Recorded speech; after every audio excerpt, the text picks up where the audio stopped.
السلام عليكم ورحمة الله وبركاته. ازيكم يا حبايبي؟ عاملين ايه النهاردة؟ ان شاء الله هنبتدي بقى في تجهيز الفطار بتاعنا. اول حاجة هنعملها معانا الصوبيا، ندخلها التلاجة. نضيف في الخلاط كوباية من اللبن، معلقتين كبار من السكر، معلقتين من الصوبيا. الصوبيا دي انا كنت جايباها، كان عندي البرطمان ده من السنة اللي فاتت، وكنت عاملة انا بودرة صوبيا ومصوراها معاكم. وبعدين البرطمان ده يعني جبناه، فطبعا ايه خلطت الاتنين على بعض. استخدمنا من ده واستخدمنا من ده، والكمية اللي اتبقت بقى يعني بعد رمضان خلطتهم على بعض كده في البرطمان وشلته في باب في درج التلاجة. استخدمه بقى كده معايا، فعشان كده ما عملتش بودرة الصوبيا السنة دي. يبقى اخدت كوباية لبن، كوباية مية، معلقتين كبار من السكر، ومعلقتين صوبيا، اضربهم في الخلاط. بعد ما عملنا العصير بقى بتاعنا، عندنا بقى الاساس بقى في الفطار بتاعنا ده. عندي كيلو من الرومي، كنت جايباه من السوق، الورك كده يعني بيقطعه.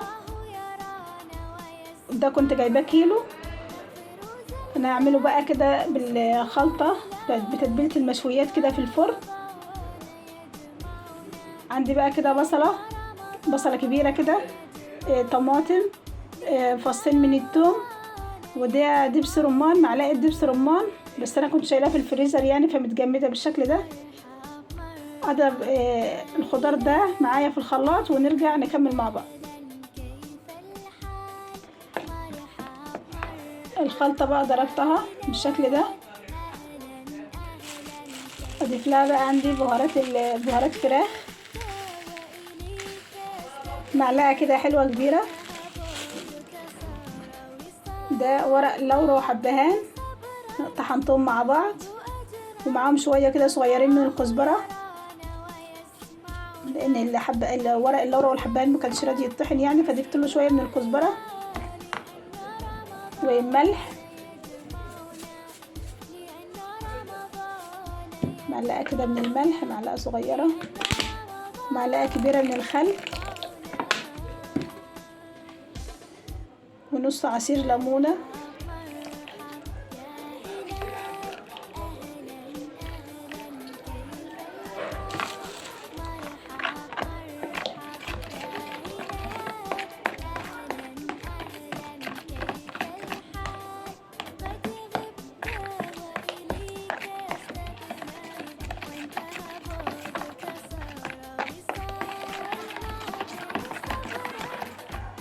نخلط كده علشان الملح يدوب معانا.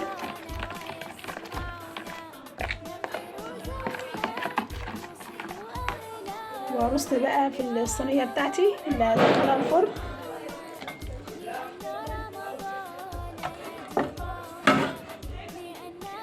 طبعا في عظم يعني مش لحمة صافي.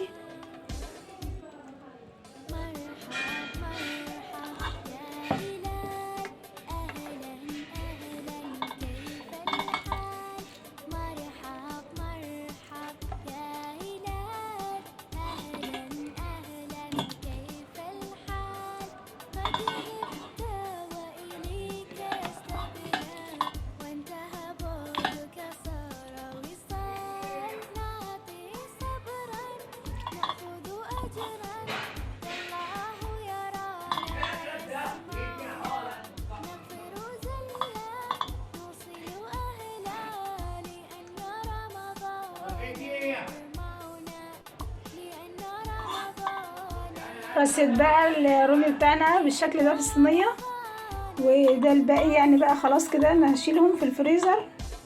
يعني انا اخدت على قد احتياجنا عشان ما يتبقاش حاجة ونشيلها في التلاجة. وانزل بقى بالخلطة الحلوة بتاعتي دي، نسيبه بقى كده في التتبيلة.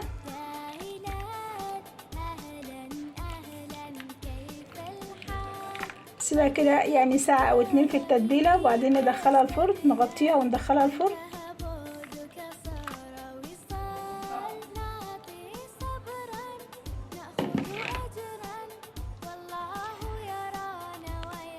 بعد ما تبلنا الرومي بتاعنا، دلوقتي بقى نعمل التحلية. عندنا بواقي الكنافة اللي عاملينها مع بعض اول امبارح. يعني انا ولادي بيحبوش الكنافة كده التقليدية يعني، فانا عملتها يعني احنا ناكل منها ونعمل لهم هم وصفات منها، فعلشان كده انا عملتها كنافة سادة ما ضفتش لها مكسرات. عندي موز. طبعا الموز ابتدت القشرة تغمق بالشكل ده، مستحيل هياكلوه. وعندي كيس جيلي باكو واحد بس، ومعلقة نشا وسكر حسب التحلية. نضيف معلقتين سكر وكوبايتين من المية. اول حاجة ننزل كوبايتين مية،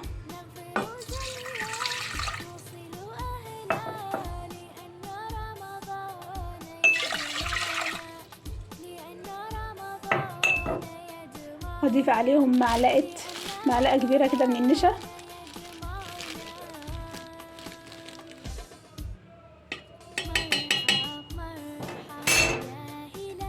وافتح باكو الجيلي واضيفه.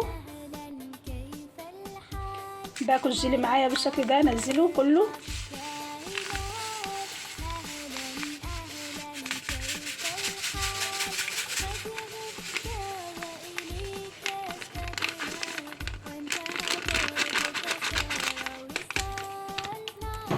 واضيف بقى السكر.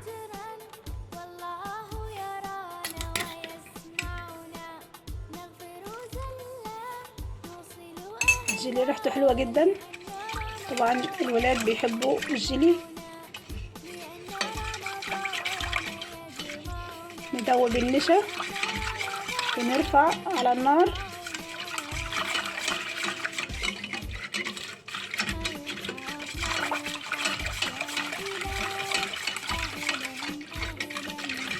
ونقدر نعمل لهم كل يوم تحلية مختلفة، في نفس الوقت تبقى اقتصادية. انا عندي باكو الجيلي، اخدت باكو الجيلي عليه معلقة من النشا. طبعا النشا بيخلي الجيلي معانا يبقى متماسك ويجمد بسرعة، وفي نفس الوقت بنكتر الكمية شوية. ارفعه بقى على النار. الجيلي بقى معانا بالشكل ده، نقلبه بقى تقليب مستمر لما يغلي معانا.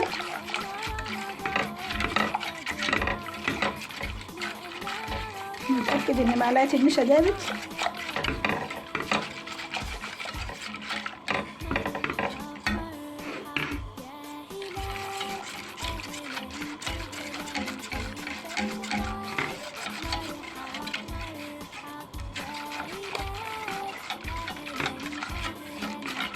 ما يغلي معانا ونسيبه يبرد، وبعد كده نكمل التحلية بتاعتنا. هنعمله بقى، اعمله واسيبه يبرد.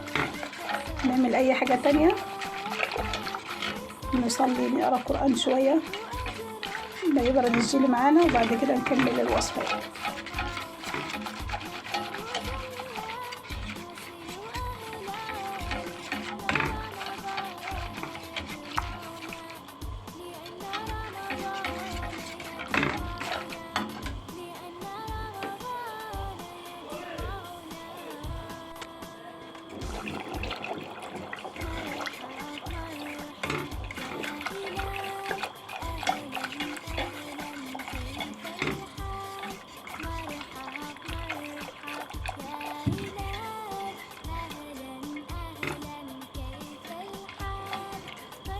نسيبه بقى يغلي ونشيله من على النار.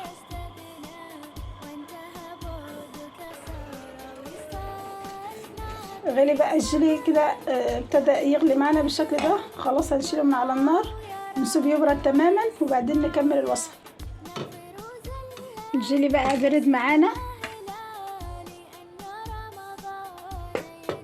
وعندنا بقى كده شوية من الفراولة، قطعتين من الموز والكنافة. نبتدي بقى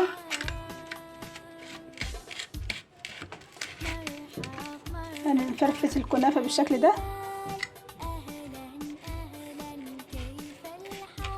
نعبيها في الكاسات.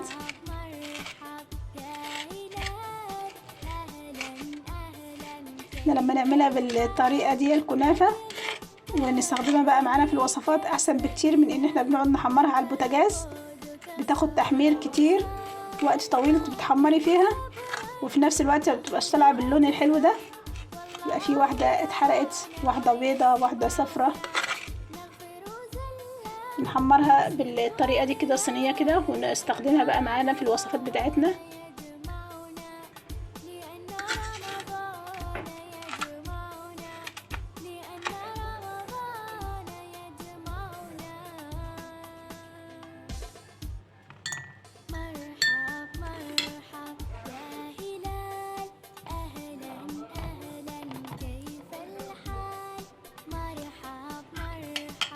نزلنا الكنافة في الكاسات بتاعتنا،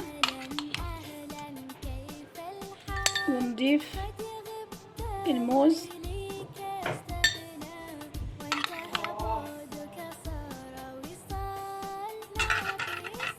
نضيف بقى الفراولة بقى نقطعها القطع زي ما نحب يعني.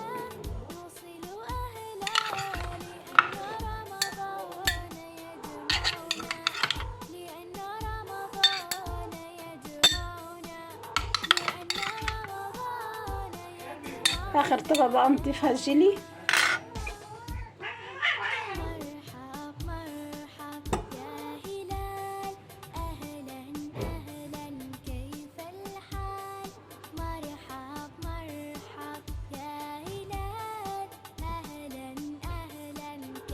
قوامه معانا.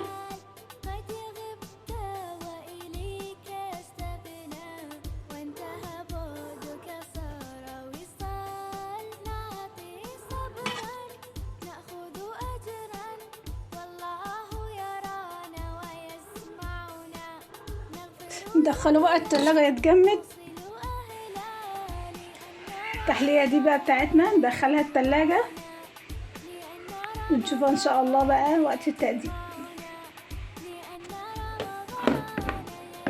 هندخل بقى اللحوم بتاعتنا الفرن. اديها بس كده معلقة صغيرة كده من الزيت،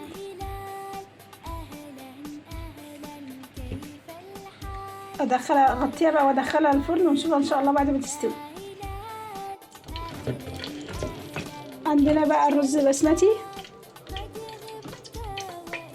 وعندنا كده التوابل، ورق لورا، لومي، عود من القرفة، وعايزة بصلة، لا بصلة كده صغيرة بيضة، بصل من البصل الابيض نقطعه، بس انا ما عنديش بصل ابيض، انا عندي احمر، لكن طبعا هيبقى باين في الرز وابني ما بيحبوش، فانا هقطع، اخدت عودين كده من البصل الاخضر واقطعهم ونرجع نشوفهم مع بعض. شوح بقى التوابل،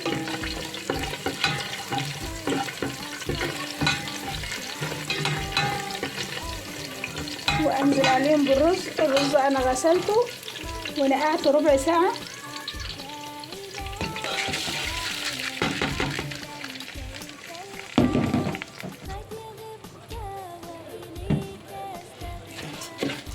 هتشوح بقى الرز معانا تشويحة.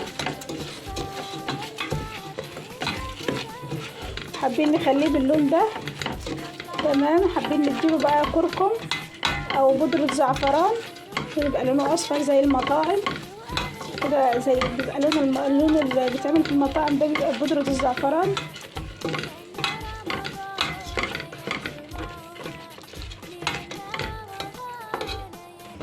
نديله كده ملح، مرق الدجاج،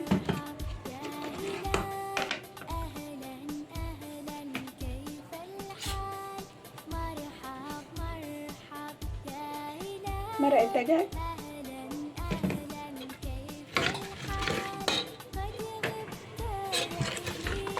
كوباية الرز البسمتي بتاخد كوبايتين من المية. لو الرز منقوع يبقى بتاخد كوباية ونص بس من المية. يبقى احنا لما ننقع الرز بتاعنا ربع ساعة هنيجي نضيف المية بقى، يبقى كل كوباية رز عليها كوباية ونص من المية.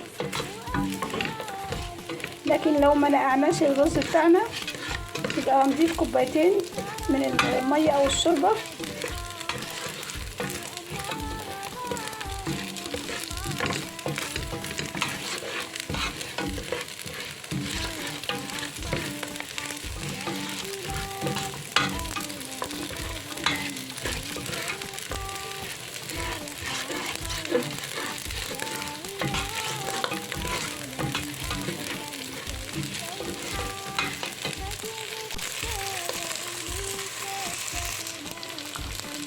شوحت الرز، عندي بقى شوية كده صغيرين من الزبيب، زبيب احمر واصفر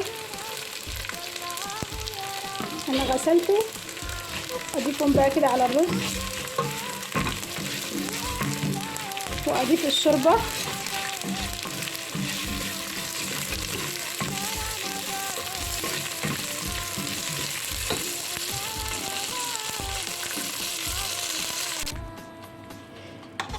اللحمة بتاعتنا بقى الجميلة دي هقلبها بالشكل ده، هي لسه ما استوتش، سبتها نقلبها بحيث الوش اللي فوق كده يبقى نازل في الشوربة بقى والصوص اللي نازل منها ده، واغطيها واخليها تكمل تسوية برضو. وبنغطيها بحيث ان هي تستوي بسرعة، وفي نفس الوقت الصوص ده ما يطرش، ما ينزلش بقى كده في قلب البوتاجاز ويبهدل البوتاجاز. اغطيها واخليها تكمل تسوية، وبعدين نشيل بقى من عليها ونخلي الوش بتاعها يتحمر.